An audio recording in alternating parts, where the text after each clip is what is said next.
So what I found in this last year of doing this now and getting the book out and blogs out and content out and teaching some courses and selling an online course to hundreds of people is I've gotten a lot of feedback back.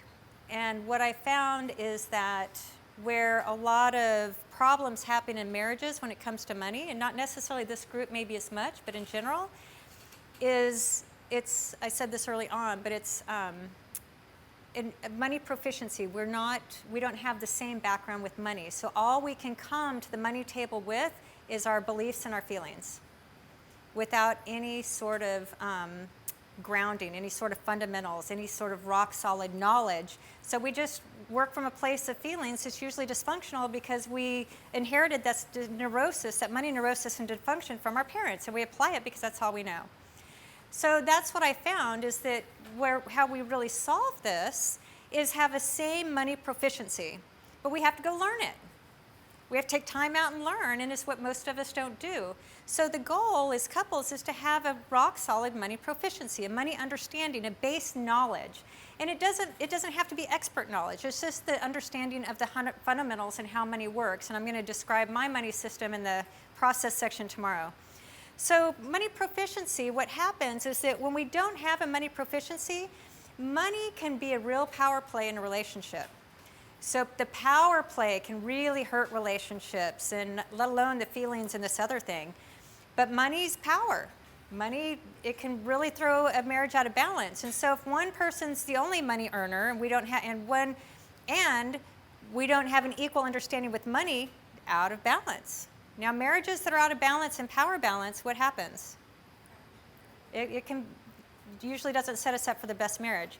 But it doesn't matter who makes the most money when we have a same proficiency, and I'll explain why, that the proficiency is what balances out. So what's happened also in this last year is I have a lot of women, because sort of a lot of my target is successful women, or women, just great women, right, that are very, or after living a good life. And so the women, and some of the women would say, I out-earn my husband, and it causes a lot of problems. And so that's been something to tackle. And then we've had issues like Gary and I are a mixed family. Like he's dad number 2 to my children. And so how does that whole thing work? Where his kids and my kids and your kids and slipping money to the kids. There can be all sort of these power elements, especially with blended families that work, that can fit in here. So this money thing can really get complicated with all these family dynamics. And what I believe is the only way to keep this in balance and in check is 2 things, is with this money, like all the other pieces we've already worked on, but really to gain a similar money understanding. So we have the same framework, and then we have a process that we follow the same, which will be tomorrow. But proficiency is the balance. And how proficiency really works is we need to understand the fundamentals. We need to become educated. I'm going to teach some of the fundamentals tomorrow. A lot of us already know these, but we need a fundamental understanding of what money is, how it operates, the difference between income and wealth, what net worth is, assets, how we do our books, the pact of our process, blah, blah, blah, all day tomorrow. That's what we're going to do most of the day. So that's the proficiency piece, is to learn that. But what happens is that, let's say there are 2 incomes. And let's say one income is 4 times more than the other partner's income. This can throw it out of balance, right?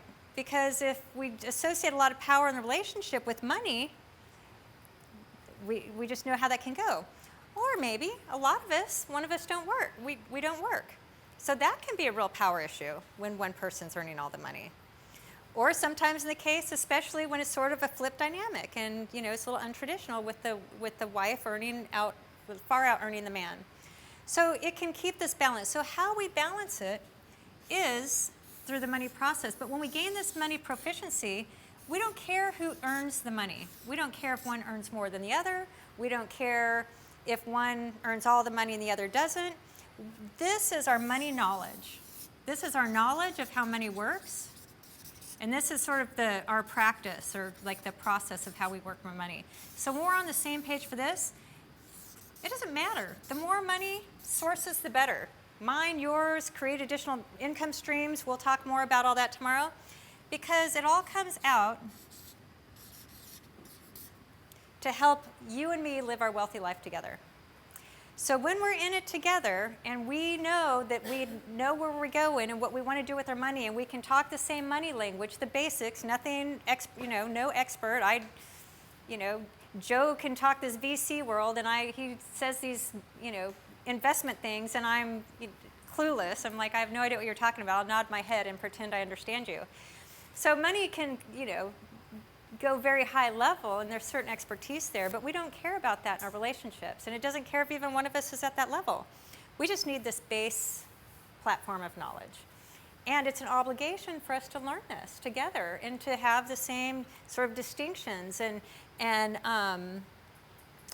just really, I guess, the knowledge base. Because then when we have that, we put the money in, and it comes out to serve our joint 7 Fs, our wealthy. So that's just it, and that's how it keeps it an equalizer. It's how it keeps it balanced. So in Gary and my, in our lives together, I've been the primary wage earner and been the big money earner, and then right now it's flip-flopped because I'm a startup and I'm not really bringing much money to the table, if any.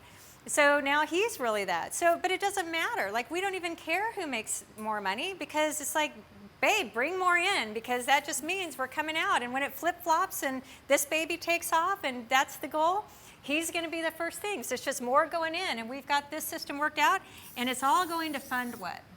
It's all going to fund our other 6 Fs. So that's the equalizer. Proficiency is the equalizer, but we have to learn together. And one of us can't go off and learn by ourselves and try to explain it to the other, because I don't know about your marriage, but that doesn't work very well in mine, right? But it works really well when we study this together and work together. So that's money proficiency. So on page 23, the idea there is to talk with each other, to get on the same page, is to educate ourselves together, which is why you're here, and to talk about one thing that is good, and part of the exercise here is that most of us all feel some sort of lack of confidence with money. Many times, many of us as women, because we just haven't had a lot of history there. But maybe both of us. But it's like, where do we feel incompetent, or where do we feel like we just feel more that we need more knowledge, or we feel like we're not able to really add that much? So that's exercise number 1. Number 2 is what are your roles with money? So the great thing about the couples, when you get this money thing down, is having 2 opposites. So like I said, I'm more the visionary, I'm more the planner, and create sort of the direction and the purpose and the vision. And he's in the spreadsheets. He's working the numbers. He's working all those things out. And we need each other. Because the last thing I want to do is be in those frickin' spreadsheets, like I said, and be in those numbers. And he's brilliant at that. And he's really good at coming off my vision and turning that into these spreadsheets. So it's really then determining the role. And what it sets it up too, and we'll talk more about this tomorrow, it makes it okay that, John, you're the saver and I'm the spender. So because that's an equal balance, and we'll find out tomorrow why, but that way it's like, okay, you're the saver, and it's all about balance. Because if you just all save and never spend, that's a problem, right? Do we know people like that? But if we spend everything and never save, that can be a problem. So this is about the balance, the equalizer. The money proficiency is the balance. Did you want